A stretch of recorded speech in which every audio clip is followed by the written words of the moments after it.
Bienvenue à la Bibliothèque Médicis. Le monde tel qu'il est, ou plutôt le monde tel qu'il devient, sans cesse. Le monde n'est aujourd'hui ni ce que l'on croit, ni ce que l'on imagine. Il faut donc revenir sur le chantier, dépasser les a priori, d'une certaine façon démolir des représentations toutes faites, se transformer en explorateur patient d'un monde en transformation constante et qui invente sous nos yeux son chaos ou ses nouvelles règles. Pour Bibliothèque Médicis, avec Monique Cantos-Perber, j'ai donc invité Thierry de Montbrial.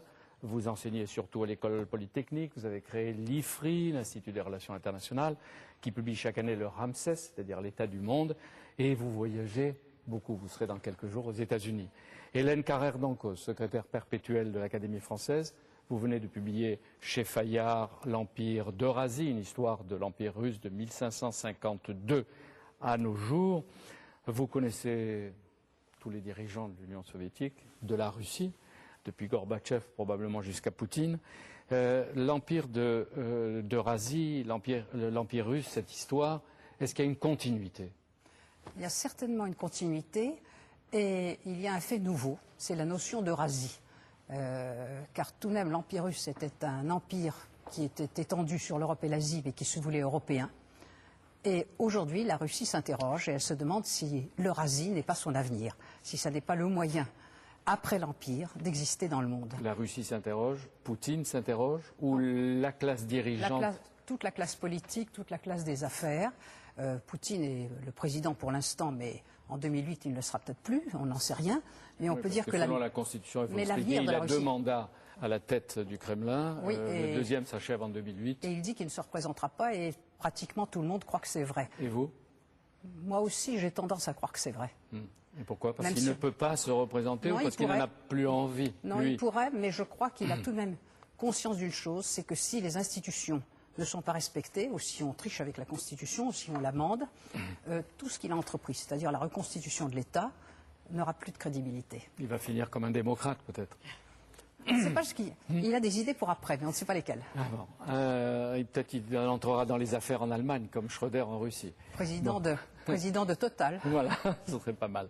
Robert Mallet, vous dirigez le département Proche-Orient à l'International Crisis Group de Washington. Vous êtes un familier de Public Sénat et de Bibliothèque Médicis, d'Europe 1 aussi, et vous étiez conseiller spécial du président Clinton. Ça ne vous ennuie pas qu'on vous rappelle sans arrêt que vous avez été conseiller de Clinton? Ça m'ennuiera quand on l'aura oublié, mais pour bon, c'est bien. Mais entre-temps, vous êtes présent très souvent sur la scène internationale et surtout sur les affaires du Proche-Orient. Donc, comme vous avez fait de récents voyages, que vous connaissez à la fois le Hamas, les dirigeants du Fatah et les dirigeants israéliens, c'est intéressant de vous écouter.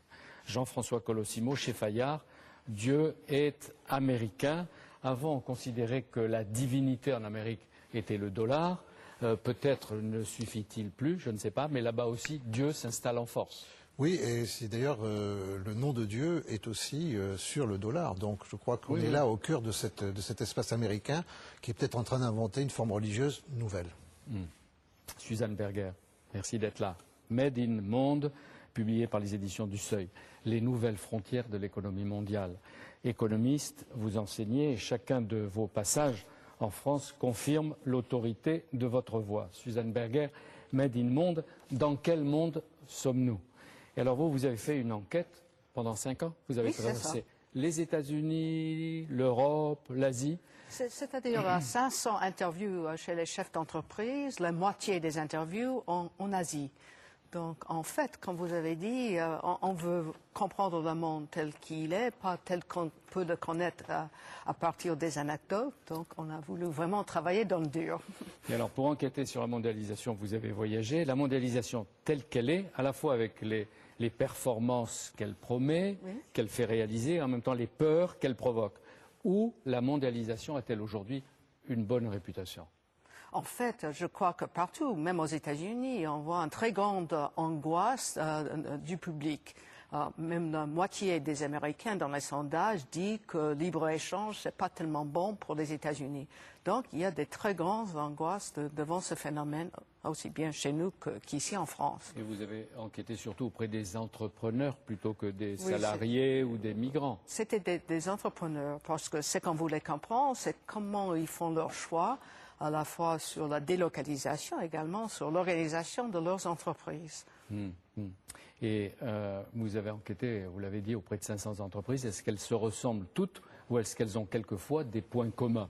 Ce qui est intéressant, c'est qu'en regardant les entreprises qui fabriquent même le même produit, que ce soit par exemple l'habillement chez Zara ou chez Gap, on voit que Gap délocalise tout, tandis que Zara fabrique la moitié de ce qu'ils font dans la région du nord d'Espagne, dans une région de haut salaire. C'est exactement la même chose pour Dell, Samsung, Sony, des stratégies tout à fait diverses, avec des conséquences pour l'emploi qui est tout à fait différent. Donc la mondialisation, c'est pour vous l'addition, non pas d'un seul modèle économique, mais de plusieurs tentatives et expériences plus ou moins réussies. Tout à fait, c'est l'espace de choix, c'est un espace de décision qu'il faut savoir utiliser. Pourquoi? Il faut ajouter que c'est une des premières études consacrées à la mondialisation qui est fondée sur un travail de terrain, c'est-à-dire d'enquête sur les différentes stratégies, les choix, les options adoptées par les entreprises qui ont une diffusion multinationale. À ce titre, c'est tout à fait exceptionnel. Pourquoi des cintres? Parce que là, on a voulu regarder pas simplement pour la high-tech, pour l'électronique, mais également pour des activités d'habillement textile, qu'on peut imaginer secteur condamné, mais je ne crois pas. Est-ce que la mondialisation est porteuse de ressources nouvelles, de richesses, ou est-ce qu'elle est surtout lourde d'inégalités et de différences et de menaces peut-être? C'est les deux en même temps. En fait, on sait qu'il y aura des gens qui perdent. Et les gens qui perdent des emplois dans les industries qui ont été fortement syndicalisées aux États-Unis, ils vont retrouver un emploi, mais ça ne serait jamais un même salaire. Tandis également, la mondialisation, c'est créatrice de possibilités pour les nouveaux venus. On voit ça en Chine, on voit ça en Inde, mais également aux États-Unis, des nouveaux venus qui trouvent la possibilité d'entrer dans le marché beaucoup plus rapidement qu'avant. Qui gagne, qui perd? Parce que vous dites qu'il y a des secteurs, selon vos prévisions, qui vont se développer et d'autres qui vont se rétrécir et peu à peu s'amoindrir et disparaître, touchés par les délocalisations, touchés par des menaces internes, du chômage, etc. Ce que nous avons trouvé, que ce n'est pas tellement une question de secteur, mais de stratégie d'entreprise. Donc, on peut trouver que même chez par exemple, des fabricants de montures de lunettes, les Italiens dans les districts continuent à fabriquer 25% des montures de lunettes. Alors, ce n'est pas de rocket science, ce n'est pas tellement high-tech, mais en fait, ils ont su faire des alliances avec Gucci, Armani, etc. Quand on achète des montures de lunettes italiennes, c'est vraiment un accessoire de mode qui vaut 300 €. Donc, ils ont encore un emploi des gens qui gagnent très bien en Italie. Donc, il n'y a pas de secteur qui soit forcément condamné. Et quand vous regardez la France, même de loin à travers les 500 entreprises qui ont peut-être des représentations en France, qu'est-ce que vous vous dites? Que c'est un pays qui commence à comprendre la mondialisation, qui l'a compris au niveau de ces grandes entreprises, comme on dit ici, du CAC 40, et moins auprès des autres? Je crois que ce que je vois en France, je dis ça en ami de la France, je vois un gâchis extraordinaire de potentiel. Parce que la recherche en France, les capacités en innovation de la France sont très mal liées à des créations d'emplois et créations d'entreprises. Donc c'est ça, je crois, qui est dramatique pour la France. Ce n'est pas tellement le transfert d'emplois ailleurs, et ça, c'est un phénomène extrêmement marginal. C'est le manque de création d'emplois. Pourquoi le gâchis? Qu'est-ce que vous appelez un gâchis? Donnez-moi des exemples, après l'enquête, de gâchis français. Le gâchis, dites-le à vos amis français, dites-le. Okay. Secouez-les. Sur le plateau de Saclay, par exemple, on a parmi les meilleurs laboratoires de recherche au monde, dans l'électronique, dans la biologie. Or, si on regarde le phénomène création d'entreprises, des start-up, on voit presque rien dans ce centre qui est pourtant tellement fertile de possibilités. Or, quand je regarde entre mon université, MIT et Harvard, dans 2 kilomètres qui nous séparent. C'est une zone où les impôts sont les plus élevés des États-Unis, les salaires sont les plus élevés des États-Unis et les bâtiments, ce sont les usines désaffectées d'autrefois. Toutes les entreprises biotech et pharma du monde veulent être là pour être proches de nos laboratoires. Alors pourquoi on ne voit pas ce phénomène en France? Alors qu'est-ce qui nous manque? C'est qui manque, c'est véritablement la confiance en nous. Un leadership qui a et des efforts en matière de recherche. Ce qui est quand même une des caractéristiques de la recherche française, c'est d'être piloté par de grands organismes d'État qui n'ont pas cette synergie avec le monde de l'entreprise, c'est-à-dire la possibilité de traduire immédiatement en innovation et en développement ce qui sont les fruits de la recherche fondamentale et même appliquée. C'est ce contact entre recherche et entreprise qui n'est pas du tout réalisé de la même façon en France. Et ça exigera en effet de grandes réformes de structure de nos appareils de recherche. Alors, Thierry de Montbrial, vous publiez au PUF Géographie politique. Qu'est-ce que vous appelez géographie politique? C'est l'intersection de la géographie et de la politique. Aujourd'hui, contrairement à ce que l'on dit trop souvent, les territoires continuent de jouer un rôle absolument capital, n'est-ce pas? On a pris l'habitude de parler comme si le sol, le terrain n'existe plus. Donc les territoires continuent de jouer un rôle très important. Et la politique, l'internationale, a une dimension territoriale qui reste considérable. D'ailleurs, j'ajouterais que, contrairement aussi à ce qu'on dit, les États continue de jouer un rôle considérable. Et moi, je suis de ceux qui pensent que la politique internationale reste d'abord la politique des relations entre les États. Le problème, c'est qu'il y a un très grand nombre d'États ratés, comme on dit, ou d'États cassés, ou on peut employer pas mal de vocabulaire. Et l'histoire du XXe siècle est l'histoire de la chute des empires. Ça a commencé avec la Première Guerre mondiale, la chute de l'Empire austro-hongrois. Ou la reconstitution d'empires. Non, surtout la chute. Parce que ça a commencé avec la chute de l'Empire austro-hongrois, la chute de l'Empire ottoman, ensuite la chute des empires coloniaux après la Seconde Guerre mondiale, et finalement la chute du dernier empire, c'est-à-dire de l'Empire russe. Or, des chutes d'empires, d'abord, ça réactive des problèmes antérieurs, c'est ce qu'on a vu après, par exemple, sur la Yougoslavie ou même l'affaire irakienne, et en plus, ça laisse des débris. Et ces débris d'État font sentir des effets souvent négatifs, puisqu'ils ont été exploités par toutes sortes d'organisations criminelles. Et c'est ça que nous vivons actuellement, que nous allons vivre pendant quelques années. Alors pourquoi géographie politique? C'est pour rappeler que la géographie et la politique, ça continue à jouer un rôle extrêmement important. L'essentiel commence par la géographie. Vous citez l'historien Fernand Braudel qui disait de la Corse, c'est une montagne issue de la mer, et André Siegfried qui disait de la Grande-Bretagne, l'Angleterre est une île. Et tout le reste s'ensuit. La clé, la géographie. Donc ça veut dire qu'à l'heure de la mondialisation, les frontières existent, même si elles bougent et se reconfigurent. Les frontières et la culture, n'est-ce pas? Parce que je crois que quand on réfléchit à la notion de culture, on s'aperçoit tout de même que dans la plupart des cas, la culture est fortement ancrée dans un sol. Qu'appelez-vous la culture à ce niveau-là? La culture, c'est la définition ethnologique de la culture, c'est-à-dire tout ce qui font les codes que nous avons entre nous et qui nous permettent de nous comprendre instantanément ou au contraire de ne pas nous comprendre. Par exemple, puisque l'Inde est d'actualité aujourd'hui, moi je me souviens de mon premier voyage en Inde, quand je voyais quelqu'un faire ça et que j'ai compris que ça voulait dire oui, j'ai été un peu surpris. Oui, vous le dites, vous le montrez bien. Et c'est ce que vous appelez la culture partie de votre définition de la notion d'unité active. Voilà, l'organisation plus la culture. C'est ça, c'est-à-dire que les groupes humains structurés par une culture commune et une organisation qui permettent de les réguler aussi bien vis-à-vis de l'intérieur et de l'extérieur, ça donne aussi bien les entreprises, des églises, des Al-Qaïda et naturellement les États. Oui, Monique. Juste un mot, c'est une manière de voir la situation actuelle extrêmement profonde, car elle replace la question du pouvoir dans un espace.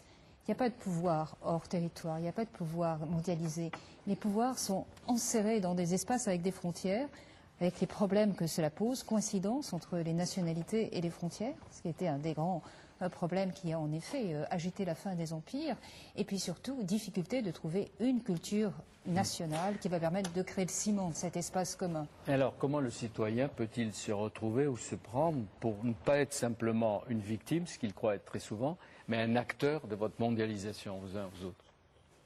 Alors là, je suis entièrement d'accord avec Thierry Montbrial sur la question de l'existence des frontières, parce qu'on voit que même entre les États-Unis et le Canada, où nous avons pourtant un langage, une langue commune, une culture qui n'est pas tellement différente, il y a beaucoup moins de commerce à travers la frontière Canada-USA qu'on pourrait bien imaginer. Alors, puisqu'il y a des frontières, il y a des espaces pour décision des États, il y a un espace pour l'action publique. Et moi, je crois que si on regarde les petits pays tels que l'Irlande, Taïwan, Israël, qui sont actuellement sur la frontière de high-tech, en fait, c'est par l'action publique qu'ils sont arrivés là. Donc, je crois qu'il y a encore beaucoup d'espace, à la fois pour les citoyens et pour les États, même dans un monde où l'ouverture de marché a baissé les frontières tarifaires. Et est-ce qu'on ne voit pas monter ou galoper de nouveaux clivages ou de nouvelles frontières ou de nouvelles interrogations sur notre identité, équivalable ici comme dans la plupart des pays, même dans le Proche-Orient peut-être? Certainement. Je crois qu'on a eu tort d'enterrer l'État trop rapidement, mais il ne faut pas non plus enterrer les phénomènes idéologiques transnationaux. On le voit aujourd'hui dans le monde musulman, c'est quand même un phénomène extraordinaire. L'histoire des caricatures, malgré les provocations qu'il y a eu, malgré les manipulations, il y a tout de même un fond idéologique, psychologique surtout, commun, qu'on voit à travers le monde musulman et dont il faut tenir compte. Et moi, je suis frappé aujourd'hui, à l'heure qu'il est, autant on a pu dire que l'idée du clash des civilisations, du choc des civilisations était fausse, je suis frappé aujourd'hui de voir comment ces clivages sont en train de se souder et qu'on voit d'un côté des gens dans le monde musulman qui s'estiment humiliés, bafoués, qui réagissent de leur manière, parfois bonne, parfois mauvaise, et puis un monde occidental qui se solidarise. Je crois que c'est un phénomène très dangereux, mais qui s'accélère. Ah oui. Et chacun essaie d'imposer, proposer ou d'imposer ses propres valeurs en pensant qu'elles sont universelles, hein, Monique. Et dans certains cas, ça peut tourner mal parce que l'autre aussi pense que les siennes sont universelles. Et est-ce qu'on aboutit, peut-être pas au choc des civilisations, mais au face-à-face des civilisations, des cultures, avec la montée des religions en plus? Oui, moi, je voudrais dire quelque chose là-dessus. D'abord, sur l'universalité, je vois essentiellement deux pays qui ont la prétention, qui affichent la prétention à l'universalité, et ces deux pays, c'est la France et les États-Unis. Pour les mêmes raisons d'ailleurs, puisque nous réclamons tous les deux du siècle des Lumières, et je crois d'ailleurs qu'une des raisons des difficultés entre la France et les États-Unis, c'est que nous considérons que les Américains nous ont piqué notre idée. Donc nous ne sommes pas très contents, ça nous met mal à l'aise. Mais je ne vois pas que les Anglais, par exemple, prétendent avoir une culture universelle. Cela dit, l'idéologie joue un rôle. C'est une prétention de la part de la France. C'est une Ouais. Oui, je crois que c'est très français, n'est-ce pas? Nous sommes les Français et américains. Hein. C'est consubstantiel à l'État français, à l'État. Vous l'acceptez des deux, vous l'acceptez des États-Unis et pas des Français. Ah non, moi je ne. Vous avez l'air de parler avec l'ironie des Français, la prétention des Français. Je me place en observateur, là, je ne prends pas position, je dis que c'est un fait dont il faut être conscient. D'autre part, contrairement à ce que l'on dit là aussi trop souvent, les idéologies continuent de jouer un rôle absolument dominant. Et qu'il s'agisse, par exemple, de l'affaire des caricatures, qu'il s'agisse aussi de l'attitude que nous avons vis-à-vis de la Russie aujourd'hui, moi, je crois que nous, Occidentaux, nous passons notre temps à faire la leçon aux autres, à leur dire comment ils doivent penser et pas penser, ce qui est bien et ce qui est mal. C'est-à-dire que nous activons, et c'est pareil pour les Chinois d'ailleurs aussi, des plus grandes civilisations du monde, nous faisons la leçon à tout le monde, et ce faisant, n'est-ce pas, nous nourrissons des sentiments hostiles qui ensuite peuvent prendre des forces, des formes extrêmement... Vous avez dit la Chine, on peut dire l'Inde, on peut dire peut-être l'Iran. Absolument, on va en parler. Mais je voudrais quand même un mot encore dire que ce n'est pas tout à fait nouveau, la transnationalité des idéologies. Par exemple, ceux d'entre nous, il y en a quelques-uns autour de cette table qui se souviennent de 67-68, de 1968, savent qu'à ce moment-là, on ne parlait pas de mondialisation. Il n'empêche que la vague qui a déferlé sur le monde, moi j'étais étudiant à Berkeley à l'époque, c'était le point de départ. De Berkeley, c'est passé par toute l'Europe centrale, un phénomène transnational, et ça venait au départ de la Chine de Mao. Il y a encore beaucoup de gens aujourd'hui qui sont souvent devenus des hommes d'affaires brillants d'ailleurs, très capitalistes, qui étaient à l'âge de 20-25 ans des maoïstes distingués. Avec le petit livre rouge de Mao, Absolument. la pensée de Mao, on s'en souvient. Juste une remarque sur les universalismes. L'universalisme américain, c'est l'universalisme de la terre promise. Venez chez nous, vous accéderez à ce qu'est l'humain. L'universalisme européen, français en particulier, c'est l'universalisme du volontarisme politique. Venez chez nous et vous allez apprendre comment nous libérons les hommes. Mais c'est d'une certaine façon deux modèles qui sont diffusés. Je suis aussi convaincue de la force des idéologies aujourd'hui. Mais la question que je voudrais vous poser, Robert Mallet, c'est comment est-on passé d'il y a 30 ans de mouvements arabes, palestiniens, nationalisme arabe dans les années 50, mouvement palestinien, Septembre Noir, qui est un mouvement fortement nationaliste, à cette espèce d'universalisme islamiste qui a pris possession du mouvement palestinien. Comment s'est faite cette évolution? Tous ces mouvements nationalistes ont échoué. Que ce soit l'Égypte de Nasser, que ce soit les Palestiniens, que ce soit l'Algérie, enfin tous ont échoué. Et la recherche d'un autre modèle, il s'est reporté sur cet islamisme. Ça commence peut-être avec la révolution en Iran, mais ensuite ça prend d'autres formes parce que c'est dans un monde chiite, ensuite ça prend des formes sunnites. Mais ça se comprend. Enfin, si on regarde un peu comment le monde arabe musulman s'est traité et a été traité depuis des décennies, eh bien la réaction se fait sur ce qui reste comme idéologie pure, comme idéologie qui leur donne un sentiment de fierté, d'orgueil national, et ancré dans une histoire qui leur semble, qui les rassure. Donc c'est pas étonnant. Maintenant, quand cette idéologie-là va échouer, comme sans doute elle échouera, alors là on se posera. Vous voyez qu'elle échouera? À terme, oui. Enfin, les modèles islamistes de politique n'ont pas réussi ni en Iran ni ailleurs. Donc, on s'attend tout de même un jour à ce que ce soit le Hamas en Palestine, les frères musulmans demain en Égypte, ils buteront sur la réalité. Mais enfin, qu'est-ce qu'il y a pour le Hamas, on en est là, mais on va en parler tout à l'heure. Jean-François Colossimo. Oui, je crois, pour répondre à votre question, qu'il faut se souvenir que l'arabité, au départ, c'est quand même une construction politique faite par des chrétiens qui sont allés voir des musulmans qui étaient comme eux arabes et qui leur ont dit, contre le turc, contre l'ottoman, nous allons maintenant faire un grand espace laïque, national et déconfessionnalisé. C'était donc une forme d'utopie politique. C'était en fait la forme, si vous voulez, très 19e siècle, de l'utopie politique propre au monde arabe.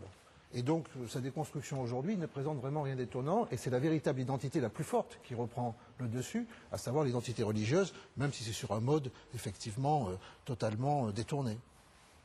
Oui, moi je voudrais rappeler, je vais aller plus loin que Jean-François Colossimo, dès le 19e siècle, tout le monde musulman a été bouleversé par un sentiment d'humiliation. C'est tout de même la période de la montée des grands empires, de la dernière phase des grands empires, et l'on peut dire que ce que nous voyons aujourd'hui, je veux dire, a été nourri depuis 2 siècles. Tous les mouvements de réflexion sur l'humiliation du monde musulman, sur les raisons de sa décadence, prennent leur source là, et le sentiment qu'il y a une revanche à prendre, qui a été perdue après la guerre de 1914, ça a été les empires qui ont commencé à s'effriter, mais en même temps, c'était tout de même la gloire du monde occidental. Après 1945 aussi. Et on peut dire qu'aujourd'hui ressurgit quelque chose qui, depuis 1 siècle et demi, traduit une frustration épouvantable. Et entre la Russie et l'islam, est-ce qu'il y a eu cohabitation, disons, entre les dirigeants, sinon entre les peuples? Et à partir de quel moment, avec des ruptures? Alors, je vais vous dire, c'est tout de même quelque chose de très extraordinaire. C'est une cohabitation de plus de 5 siècles, en fait de 8 siècles, car la Russie et l'islam se sont rencontrés au XIIe siècle, avec des rapports qui se sont inversés.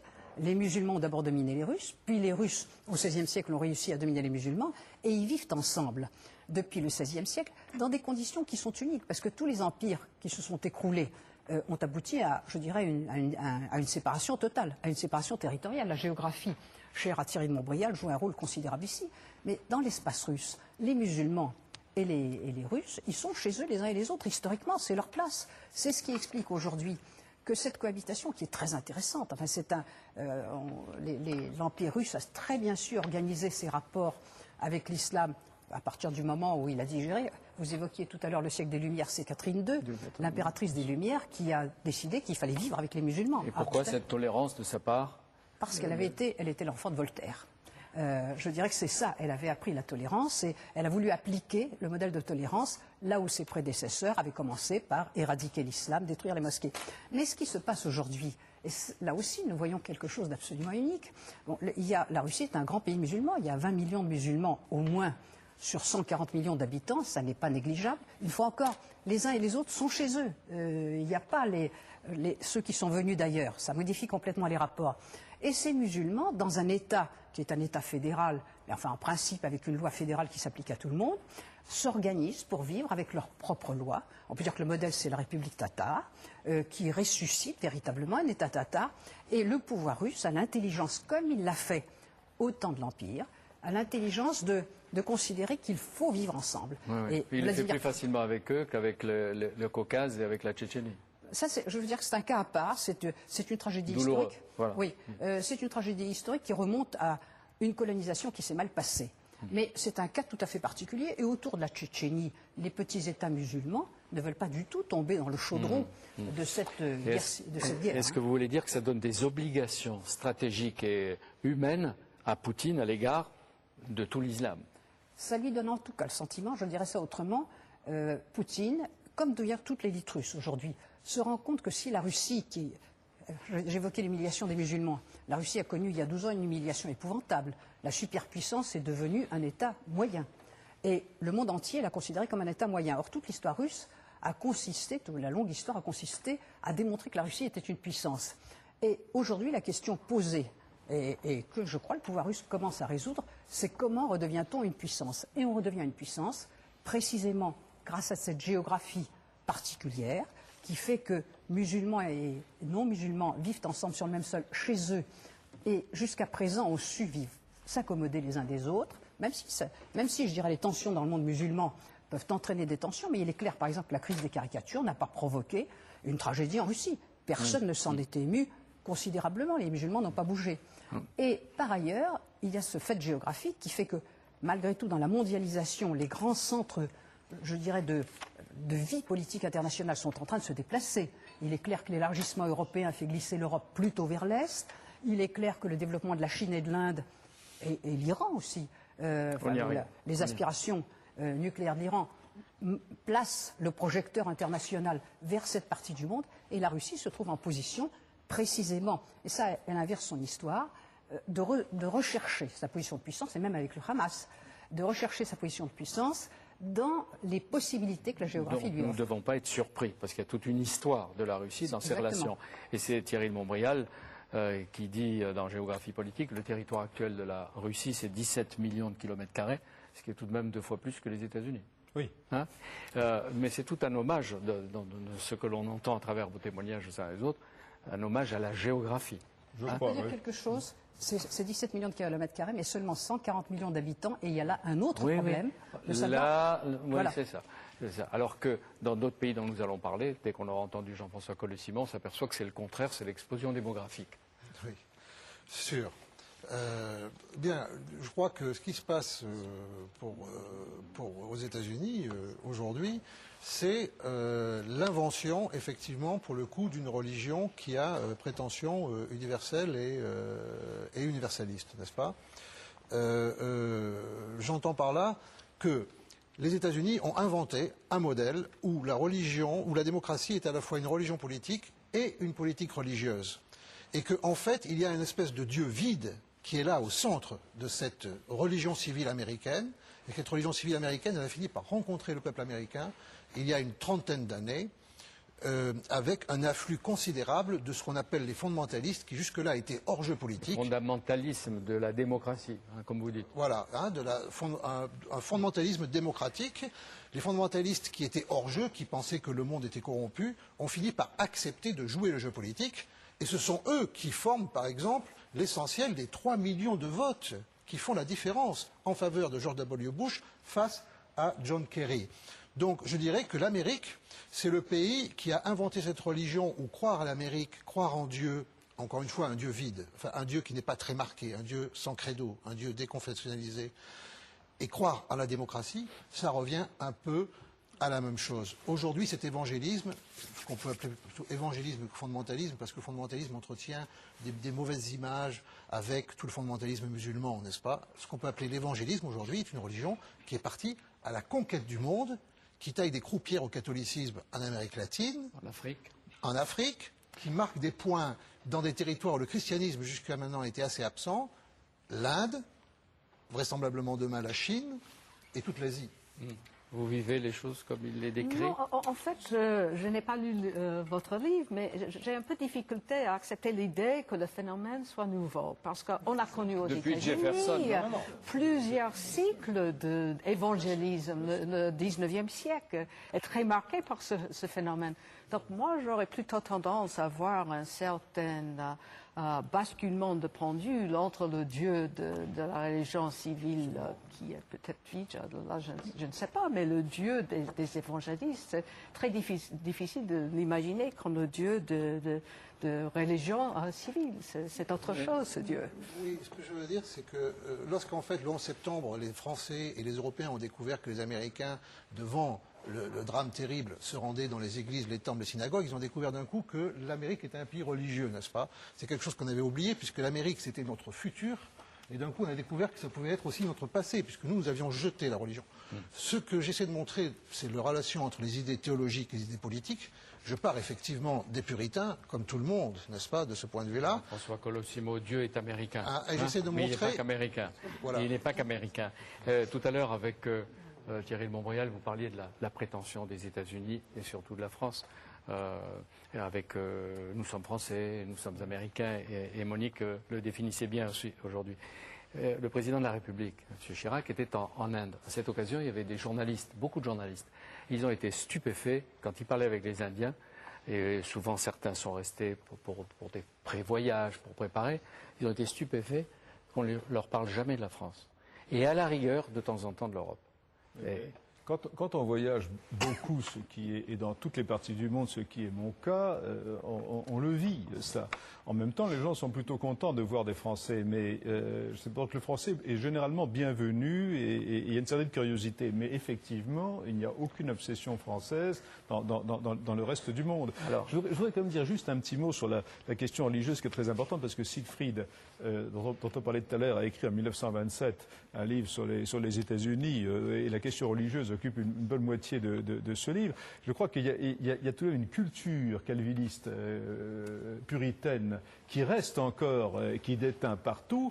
Et moi, j'avais retenu de Siegfried une idée que je vis à chaque fois que je vais aux États-Unis, c'est que l'Amérique est un pays de prédicateurs, n'est-ce pas, de prédicateurs. Et d'ailleurs, George W. Bush passe son temps à faire des prêches, n'est-ce pas, c'est-à-dire à dire aux autres, là aussi, ce qu'il faut qu'ils fassent. Alors ça c'est un aspect de la religion qui est très important, mais qui, comme vous le dites, s'accommode de plusieurs religions. Ça déteint un peu partout. On ne peut pas dire aujourd'hui que les Américains soient tous calvinistes, bien entendu, mais ça reste absolument capital. Monique. Mais juste un mot, les États-Unis n'ont pas eu à conquérir la démocratie, c'est vraiment le principe fondateur de l'État, et ils n'ont pas eu à conquérir l'émancipation du divin. C'est aussi le principe fondateur de l'État, et c'est ce qui donne ce pays tout à fait à part, où la religion est véritablement au fondement de la pratique démocratique, avec une religion civile qui ne fait qu'exprimer le lieu de transcendance naturelle de toutes les communautés politiques humaines.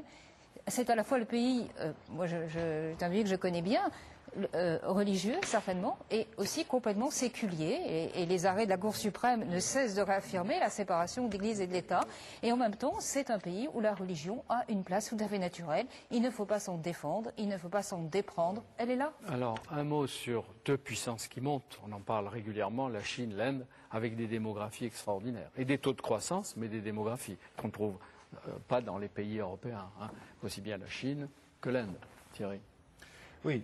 Alors, ça nous ramène, n'est-ce pas, au point de départ de notre conversation sur la mondialisation, parce qu'il y a un peu plus de 30 ans, rappelons-nous ce qu'écrivaient beaucoup de pondites de l'époque. Ils écrivaient que la Chine était condamnée à rester sous-développée jusqu'à la fin des temps, pareil pour l'Inde. Mais la mondialisation, c'est d'abord la croissance, l'entrée en croissance de ces pays. Donc nous ne devrions pas nous lamenter, nous devrions nous féliciter de ce phénomène sur le plan humain. Alors pour en profiter, comme le disait Schellenberger, il faut s'adapter. Et les gagnants, et on peut dire que les perdants dans cette affaire, c'est ceux qui ne sauront pas s'adapter. Les Américains s'adaptent jusqu'à présent remarquablement bien. Les Japonais commencent à s'adapter difficilement, mais commencent à s'adapter. Ceux, il faut bien le dire, qui ont le plus de mal à s'adapter à l'heure actuelle, ce sont les Européens. Ce qui nous ramène à l'Europe en général et à la France en particulier. Pour Téhéran, Robert Mallet, quels sont les interlocuteurs crédible, les Européens ou les Américains? Pas de question que les Européens sont comme interlocuteurs intermédiaires, ça va, intérimaires, ça va, mais finalement, leur dialogue, puisque ce qu'ils cherchent, c'est la reconnaissance de leur rôle, à la fois ancien, historique, de puissance régionale, de vis-à-vis avec les États-Unis. C'est ça qui a fait que toutes ces négociations avec l'Europe étaient un peu un faux semblant. L'Iran savait bien qu'elle n'obtiendrait pas de l'Europe ce qu'elle voulait, et l'Europe savait bien qu'elle ne pouvait pas donner à l'Iran ce qu'elle voulait. On est dans un faux semblant, chacun de son côté, avec un dialogue qui brinque-balle, mais ce n'est pas à travers, si je comprends bien, les Européens qu'on obtiendra que l'Iran renonce à se doter un jour éventuellement d'une arme atomique militaire. Je ne sais pas si on obtiendra ça même avec les États-Unis, on ne l'obtiendra certainement pas avec l'Europe. Et la question, c'est de savoir aujourd'hui qu'est-ce qu'on est prêt à accorder à l'Iran et qu'est-ce que l'Iran est prêt à accorder aux autres. Qu'est-ce qu'il faut lui accorder? Écoutez, au minimum, il faut qu'elle se sente sûre dans son environnement. Justement, je crois que ce que Thierry de Montbrial disait tout à l'heure sur cette image de donneur de leçons, il faut cesser de traiter l'Iran comme les autres, comme des pupitres, comme des élèves à qui on essaye d'enseigner les bonnes valeurs. Et est-ce que c'est le comportement de l'Amérique aujourd'hui? L'administration Bush? Non. Bon, et de l'Iran? Vis-à-vis de l'Iran, certainement pas, mais l'Iran non plus n'a pas un comportement qui incite et qui encourage cette attitude. Les deux doivent... Rafsanjani n'en était pas très loin, n'est-ce pas? L'élection de Ahmadinejad a fait un peu dérailler le processus. Mais... Il a été élu. Je crois qu'on ne peut pas non plus changer les peuples selon les volontés géopolitiques. D'ailleurs, je vais citer Thierry de Montbrial. J'espère que ça lui fera plaisir. Nous commettons une dangereuse erreur si nous imaginons que dans sa majorité, la population iranienne est mûre pour se jeter dans nos bras. Vous vous rappelez? Avec ou sans les mollahs, elle se fait une haute idée de la Perse. La maîtrise du cycle nucléaire est devenue un symbole national. N'oublions pas que l'Iran est entouré d'États, Israël, le Pakistan, l'Inde, qui disposent déjà de l'arme atomique. Ça veut dire que l'Iran y a droit aussi à l'arme atomique? Moi, je crois l'Iran considère qu'elle y a droit. Non, mais vous, expert qui voyagez beaucoup, qui alliez... Mais encore une fois, moi je ne suis pas juge, mais comme l'Iran considère qu'elle y a droit. Mais moi je vais vous faire une prévision, parce qu'il faut se mouiller un peu dans ces missions. Moi je pense d'abord que contrairement aux Irakiens, les Iraniens sont des gens extrêmement subtils et qui sont de très grands négociateurs. Ils ont une très grande... C'est pas gentil pour les Irakiens. Bah oui, mais les Irakiens et l'histoire montrent... mais c'est comme ça. Bon. Et les Iraniens ont une très très juste mesure des rapports de force. Alors, ils vont faire comme les Japonais, parce que les Japonais, je vous rappelle qu'ils sont à 6 mois d'une bombe. Personne n'en parle, mais si les Japonais voulaient avoir un bombe, ils l'auraient 6 mois. Mais ce sont des copains. Alors, ce qu'ils vont faire, ils vont pas aller jusqu'au point de provoquer un clash. Ils vont se rapprocher du seuil et ils feront un deal. Et à mon avis, ils le feront avec les Russes, au bout du compte. Et par conséquent, le camp des anti-donneurs de leçons va au bout du compte, se renforcer. Mais le deal avec les Russes implique-t-il qu'un jour ou l'autre, Ahmadinejad, s'il est toujours au pouvoir, pourra faire doter son pays de son propre arsenal nucléaire et de sa bombe? Alors, premièrement, je ne suis pas sûr du tout que Ahmadinejad ait beaucoup de pouvoir, parce qu'à l'intérieur de systèmes très complexes qu'est l'Iran, il y a des répartitions de rôles assez difficiles. Pour la question de savoir s'ils franchiront le pas ultime, ça dépend. Apparemment, aujourd'hui, il est très populaire. Vous pensez que pour un certain nombre de mollahs, d'ayatollahs, etc., tu parles à Ahmadinejad? Oui, mais oui, parce qu'en même temps, il y a énormément de contre-pouvoirs. Par exemple, les pouvoirs de Rafsanjani ont été augmentés, etc. Mais sur la question précise nucléaire, je crois qu'au bout du compte, et je crois qu'on se rejoint bien avec Robert Mallet là-dessus, au bout du compte, tant que les États-Unis refuseront de discuter directement avec l'État iranien tel qu'il est. Et tant qu'ils n'accepteront pas l'idée que le problème nucléaire doit être posé dans un cadre régional et non pas uniquement dans le cadre iranien, eh bien, la situation de crise continuera. Alors, si un jour nous arrivons à une négociation de ce type, il peut y avoir peut-être une solution. Que pense celui qui connaît bien l'Amérique, ou ceux qui connaissent bien l'Amérique Suzanne, et surtout vous, pour toutes ces affaires? Aujourd'hui, aux États-Unis, il y a un blocage. La tendance n'est pas à parler. Non, mais elle n'était même pas à parler avant Ahmadinejad. Alors pensez qu'après ces déclarations... Et sur la Russie, vous êtes satisfait de ce que vous avez entendu? Tout à fait, parce que je suis convaincu que c'est la grande carte russe et que la Russie, elle non plus, n'abandonnera pas. Elle est toujours prête à reculer lorsqu'elle craint de fâcher les États-Unis, mais pas là-dessus. Oui, sur la réaction américaine, c'est une grande question. Mais Poutine, jusqu'à présent, donne le sentiment de de vouloir agir Dans le en cadre. conformité avec les intérêts des États-Unis, de l'Europe, etc. La Russie n'a pas le moyen de dire qu'elle agit seule. On n'est plus au temps de l'Union soviétique, mais en même temps, elle sait qu'elle est dans la position de jouer un jeu presque personnel et un jeu efficace. Et on voit bien ça quand on regarde la situation au Caucase. Pourquoi est-ce qu'il y a cette compétition farouche pour le Caucase, pour l'Azerbaïdjan, etc. C'est la route du pétrole, mais c'est aussi une position stratégique où les États-Unis se sont installés, mais où la Russie se retrouve, ses relations actuelles avec le président d'Azerbaïdjan le montrent très bien, se retrouve aussi dans une vieille position historique, et c'est tout de même un des lieux où se joue la compétition mondiale aujourd'hui. Par-delà les questions aussi de bombes nucléaires et de géopolitique, il y a une vraie carte à jouer parce que contre Huntington, il n'y a pas un islam, il y a des islams. Et là, un des effets collatéraux de la guerre d'Irak, ça a été de constituer un arc chiite qui n'avait jamais existé et qui va maintenant du Liban quasiment à l'océan Indien. Et donc on a un monde chiite qui, paradoxalement, même s'il nous montre un visage très crispé aujourd'hui, est culturellement et théologiquement plus ouvert à une mutation des mentalités que le monde sunnite, qui lui est réellement théologiquement complètement fermé. Donc on en a un paradoxe, mais il faut aussi penser plus loin et penser l'évolution de tout le monde musulman. Mais j'aimerais tout de même qu'on revienne à cette question des donneurs de leçons, parce que critiquer les donneurs de leçons, nous sommes tous d'accord là-dessus. Mais il ne faudrait pas remettre en Vous cause... voulez dire qu'il faut en donner une tout de suite? Il ne faudrait pas remettre en cause l'idée qu'il y a tout de même certaines valeurs communes.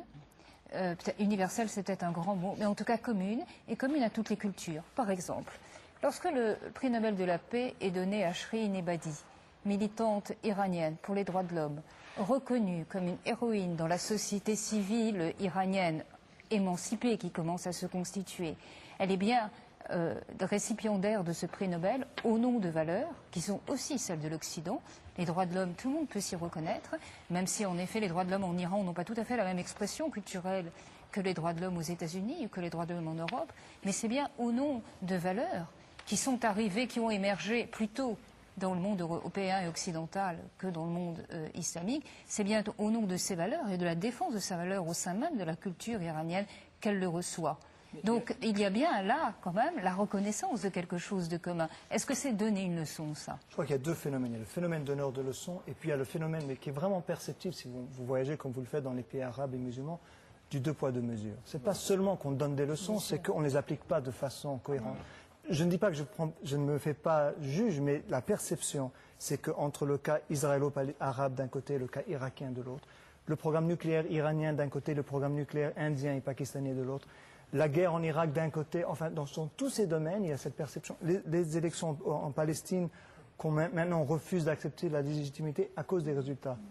Sur tous ces dossiers, il y a cette perception qu'on nous donne des leçons et qu'on les applique de façon hypocrite. Je crois que c'est ces deux choses. Même pas chez soi, parce que je crois que l'exemplarité, c'est vaut pour les individus aussi, il faut que l'on soit exemplaire. La pauvreté du débat sur Abu Ghraib, je suis désolé, aux États-Unis, alors qu'il y avait une grande tradition intellectuelle de combat, mais l'événement du 11 septembre a tellement fermé les esprits qu'un scandale comme Abu Ghraib a été assez peu commenté. Au moment du procès au printemps dernier, on ne parlait que de ça. Les premières pages du New York Times étaient consacrées au procès de la jeune soldate qui se trouvait incriminée. Il y a eu un grand bruit médiatique. Il y a eu quand même un remous extraordinaire. Qui a été donné, mais dans la partition actuelle du monde intellectuel américain, vous avez vu aussi monter des défenses de la torture. Dire que là-bas aussi, comme ailleurs, et peut-être même dans notre pays, souvent conformistes, probablement. Mais tout à l'heure, vous aviez parlé, Robert Mallet, du Proche-Orient et du Hamas. Vous dites l'attitude des États-Unis.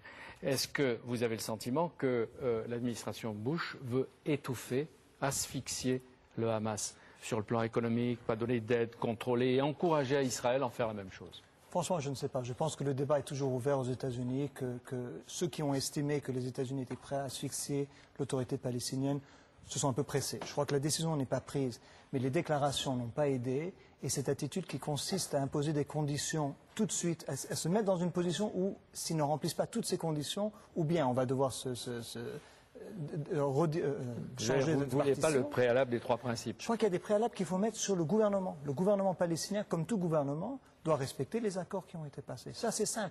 Le gouvernement palestinien, comme le Hamas, sinon on traitera avec ce gouvernement comme on traitera avec un gouvernement qui viole ses engagements internationaux. On verra bien. Alors, il faut le mettre à l'épreuve. N'essayons pas de dire au Hamas, vous devez changer de A à Z demain, reconnaître Israël, renoncer à la violence. Je ne sais même pas ce que ça veut dire, franchement, renoncer à la violence.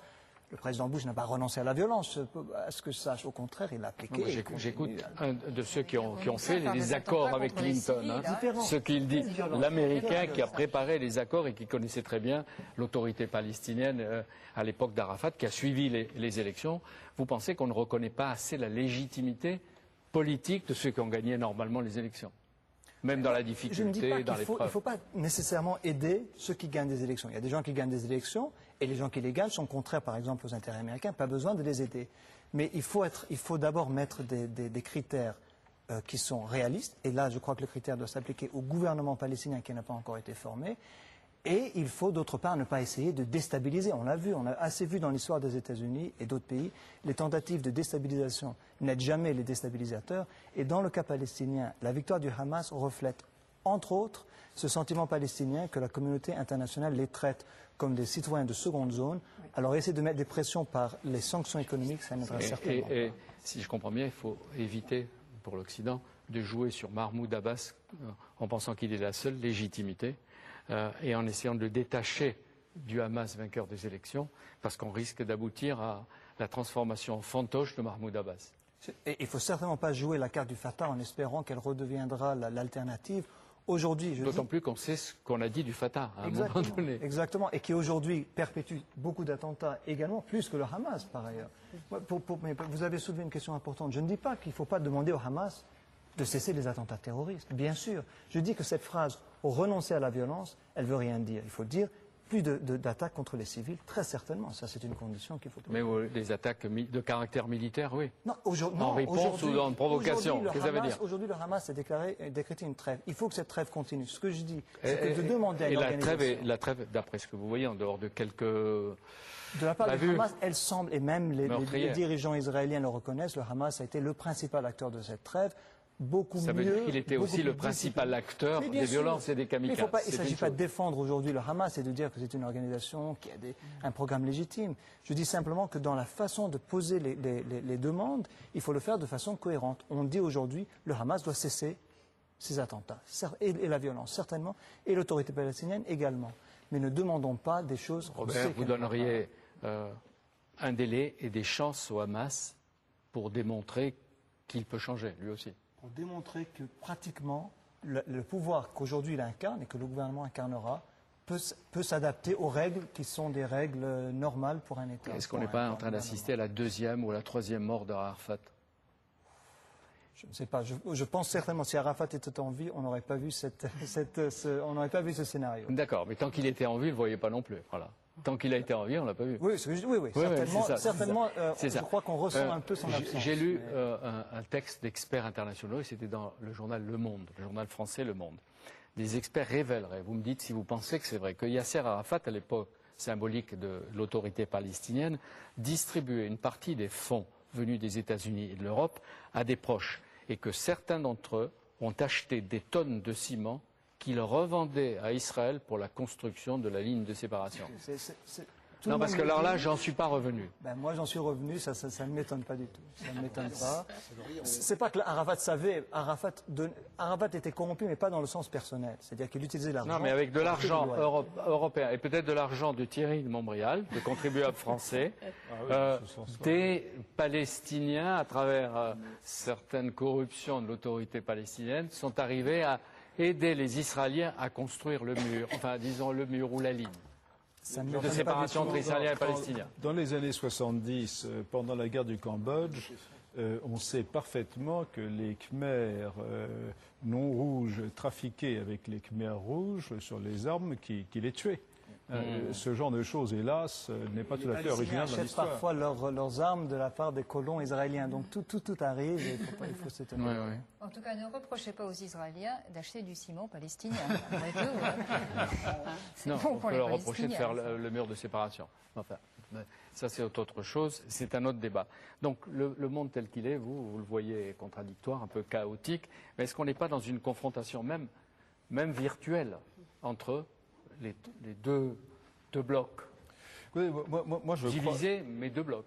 Jacques Bainville, l'historien de l'entre-deux-guerres, qui un jour expliquait la complexité du monde. Quelqu'un vient pour lui dire, ah maître, comme vous avez raison, ce n'est pas comme du temps des rois, parce qu'il était royaliste. Il y en avait encore à l'époque. Et Bainville lui a répondu, vous n'avez rien compris, tout est toujours allé très mal. Donc je crois qu'il ne faut pas exagérer la situation actuelle. Au moment de la guerre froide, nous avions effectivement deux blocs et nous avions l'ombre d'une apocalypse nucléaire. Aujourd'hui, la situation est tout à fait différente. Il y a de multiples risques qui sont beaucoup plus faibles en intensité, mais qui sont en effet multiples. Et je ne crois absolument pas que l'on soit en train de reconstituer une grande division, à moins que nous ne soyons assez bêtes, nous, occidentaux, pour la fabriquer, par notre idéologie. Est-ce que vous seriez choqué si l'Iran se constituait un arsenal nucléaire, militaire et avait sa bombe?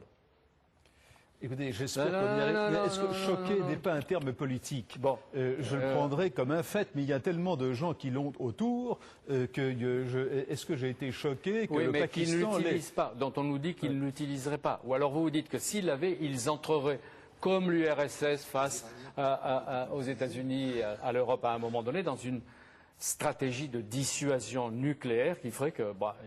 avec leurs armes, ils les utiliseraient pas. Il faut tout faire pour l'empêcher. Il faut tout faire pour l'empêcher. Mais pour l'empêcher, il faut, comme nous le disions tout à l'heure, je crois que nous sommes d'accord là-dessus, il faut avoir une véritable négociation avec les Iraniens et qui porte sur les sujets qui les intéressent eux et pas seulement les sujets qui nous intéressent nous. Bon, s'ils l'ont, eh bien, il y aura une situation effectivement nouvelle, qui sera une situation délicate, mais ce ne sera pas forcément la fin du monde, parce que l'Irak est un État. Je crois qu'il y a un sujet dont nous n'avons pas parlé du tout aujourd'hui, et qui est un sujet qui me tracasse beaucoup plus, qui est le sujet de la prolifération des armes nucléaires entre des mains terroristes, c'est-à-dire entre des groupes non étatiques. Ça, c'est le sujet, c'est un sujet, à mon sens, beaucoup plus dangereux. Oui, mais il est peut-être encouragé par certains États qui ont les moyens. Donc, en parlant de l'Iran et d'autres pays, on aurait pu citer la Syrie, je ne sais pas. Et on aurait pu citer d'ailleurs le Pakistan, parce que avec le fameux M. Khan, etc. Donc, effectivement, je crois que et pour ça nous ramène aussi au début, parce que je crois qu'il faut des États relativement solides. On peut les aimer et ne pas les aimer, mais au moins avec des États, on peut discuter d'intérêts. Et la question du contrôle de la prolifération des armes nucléaires entre des mains non étatiques, ça, c'est une question majeure. Moi, j'aime bien que nous traitions. Si les armes, surtout les plus dangereuses, les armes nucléaires, sont détenues par des États, ça donne quand même une ressource de négociation fondamentale qui est la mesure de rétorsion. Parce que vous savez où frapper dans ce cas-là. Vous frappez sur le territoire. Tandis que quand ce sont des réseaux qui possèdent des moyens de destruction considérables, il n'y a aucun moyen de les localiser, il n'y a aucune mesure de rétorsion qui puisse s'exercer. D'où la symétrie caractéristique du monde d'aujourd'hui. Je crois que nous sommes à une heure où nous devons nous montrer responsables justement de ce message des droits de l'homme universalisé totalement ou universalisé relativement. Il n'y a pas de... On peut questionner l'islam dans sa structure théologique, dans sa culture, dans sa mentalité, dans sa politique, mais il n'y a pas de fatalité musulmane, n'est-ce pas? En revanche, il y a un islamisme qui est réellement vide de l'intérieur, qui est une forme de vide moderne, qui n'existe que par rapport à l'ennemi qui se désigne. Si nous acceptons de rentrer dans un rapport par rapport à l'islam de pure hostilité, alors nous aurons ce face-à-face dont rêve Huntington en quelque sorte, qui serait une calamité pour le monde. Ça, c'est un premier point. Et le deuxième, rapidement, c'est que le choc des civilisations n'empêche pas l'implosion des cultures. Les cultures, elles implosent partout sur la question de l'identité. Je ne crois pas que M. Bush soit le meilleur représentant d'une identité américaine très large. Je ne crois pas que le Hamas soit très représentatif d'une identité palestinienne très large. Et ainsi de suite. Et cette implosion des cultures, c'est aussi une menace qui est aussi forte que le face-à-face des grands blocs. Deux mots pour terminer, d'abord avec Hélène Carrère-Dancos. Les dirigeants actuels de la Russie, formés par le communisme et le KGB, on ne peut pas le dire, sont en train, avec Poutine, de donner une dimension de grande puissance, à la fois nationaliste et peut-être conquérante à la Russie d'aujourd'hui. Même si elle a des richesses, elle a le pétrole, elle a le gaz, etc. Et elle a des problèmes avec une baisse que vous avez signalée tout à l'heure de la démographie, une baisse inquiétante qui dépeuple une grande partie de la Russie. Mais on va vers l'instauration ou la renaissance d'une puissance russe. Oui, alors je dirais une puissance nationale avec une identité nationale très forte, certainement, tout simplement parce que la Russie n'a jamais été la Russie. Ça a été un empire, ça a été l'URSS, et tout d'un coup, ce pays se découvre privé d'empire, avec l'obligation de savoir ce qu'il est, et avec une population multiethnique et la tragédie démographique. Alors ça, c'est exact, c'est national. Conquérant, certainement pas. La Russie ne peut plus conquérir. Son problème maintenant, c'est de revenir à la puissance, d'être reconnue comme telle. Et de se croire elle-même puissance nationale. C'est surtout d'être reconnue. C'est ça qui est capital. La Russie a déjà connu ça au cours de son histoire. Toute l'histoire du XVIIIe siècle est l'histoire d'une reconnaissance. Cela dit, il n'est pas possible de rêver de conquérir. La Russie a déjà un espace immense, elle a une population insuffisante. Son problème est de savoir avec qui elle va vivre et avec qui elle va construire l'avenir. Et c'est le problème du voisinage avec la Chine. Il faut le dire tout à fait. Les journaux russes, tous les jours, posent la question, deux questions. Un, qui sommes-nous? Et deux, qu'est-ce qu'on fait avec les Chinois? Avant, il parlait du Japon. Maintenant, oui, mais maintenant, c'est fini. Le Japon, c'est arrangé. C'est la Chine. Un jour ou l'autre. C'est pas ça, mais le Japon ne peut pas peupler la Russie. Or, les Chinois, il faut tout de même le dire, tous les jours rentrent en Russie. Il y a des accords frontaliers, mais enfin, il y a une frontière de plus de 5000 km. Tous les jours, des Chinois rentrent en Russie et personne ne sait combien il y en a. Quand vous interrogez les autorités, elles vous disent 6 ou 7 millions, et c'est un chiffre qui est certainement vrai. Tous les experts vous disent qu'il y en a au moins 20 millions. 20 millions, c'est exagéré. Donc le problème de l'immigration clandestine des Chinois en Russie se pose. Ah, mais elle n'est pas clandestine, elle se passe ouvertement, tout simplement parce que les territoires d'Extrême-Orient et de Sibérie... Mais elle n'est pas légale, elle n'est pas autorisée, elle se produit. Elle n'est pas autorisée, mais les autorités ne font rien pour l'arrêter. Elles ne font rien pour l'arrêter parce qu'il faut vivre dans cette région. Et qu'en fait, il faut passer un certain compromis avec la Chine. Et je crois que ce que la Russie sait, et tous les responsables le savent, c'est qu'il y a un problème à court terme, à court et moyen terme. Il faut bien que la Russie tourne. Et les Chinois sont prêts à donner ce coup de main. À long terme, alors là, c'est le problème d'une certaine survie de la Russie comme puissance européenne qui se pose.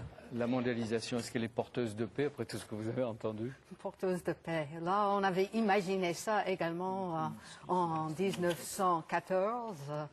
Quelqu'un avait imaginé, Norman Angell, qu'en fait, la mondialisation rendrait absurde la guerre. Là, tout de même, on a compris cette fois-là qu'il n'y a rien d'irréversible dans la mondialisation. Et le jour où la Première Guerre mondiale a éclaté, c'était la fin de la mondialisation pour 70 ans. Mais donc je crois qu'aujourd'hui, il faut imaginer qu'il y a des accidents qui pourraient vraiment, sinon arrêter ça.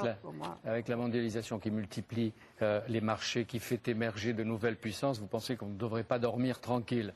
Mais en même temps, si chaque État et chaque peuple doit sauver sa peau en jouant peut-être un peu la solidarité, il y a intérêt, après la lecture de votre livre, à mieux armer nos propres entreprises, nos propres systèmes, nos propres peuples. C'est ça? Il y a tout de même une sphère d'action qui reste encore très grande pour nos États. Et nous habituer, nous tous, et surtout les Français, peut-être les Européens, au changement et à l'innovation constante. C'est ça? Oui, c'est ça. Si je veux dire un mot, il y a quand même une différence avec le monde d'avant 14. C'est vrai que nous sommes dans un monde de passion, de recrudescence des passions, des pouvoirs, etc. Mais il y a une chose qui n'existait pas en 14 et qui existe aujourd'hui, c'est tout ce réseau de règles communes, de normes, qu'elles soient juridiques, commerciales et même morales ou sanitaires, environnementales, qui commencent à donner une allure un petit peu différente au monde. Alors il est possible que tout cela soit pulvérisé par des événements extrêmement graves. Mais tout de même, ça crée un filet de sécurité que nous n'avions pas en 14. Mon espoir réside beaucoup plus dans le fait qu'on a aujourd'hui ce qu'on n'a pas à l'époque, c'est une fragmentation de production qui rendrait très difficile toute retraite à l'intérieur des frontières nationales. Merci à vous tous, à vous toutes. On voit bien qu'il est impossible de parler du monde tel qu'il est. C'était passionnant, puisque le monde bouge si vite qu'il n'est plus ce qu'il était peut-être même au début de cette heure d'émission. Bibliothèque Médicis a permis peut-être de repérer quelques nouvelles tendances, de rappeler certaines vérités cachées ou ignorées, et de humer la naissance éventuelle de nouvelles alliances ou la nécessité de certaines tolérances. Hein, Robert Mallet. Bibliothèque Médicis, cette émission hebdomadaire réalisée par Philippe Lallemand, avec Cynthia Fleury, Anne-Marie Moreau, Françoise Mananti, à partir de l'annexe magnifique de la Bibliothèque du Sénat, reviendra sur ce thème aussi souvent qu'il le faudra ou que vous nous le demanderez. C'est son plaisir et en même temps son rôle. Merci à vous tous et à bientôt.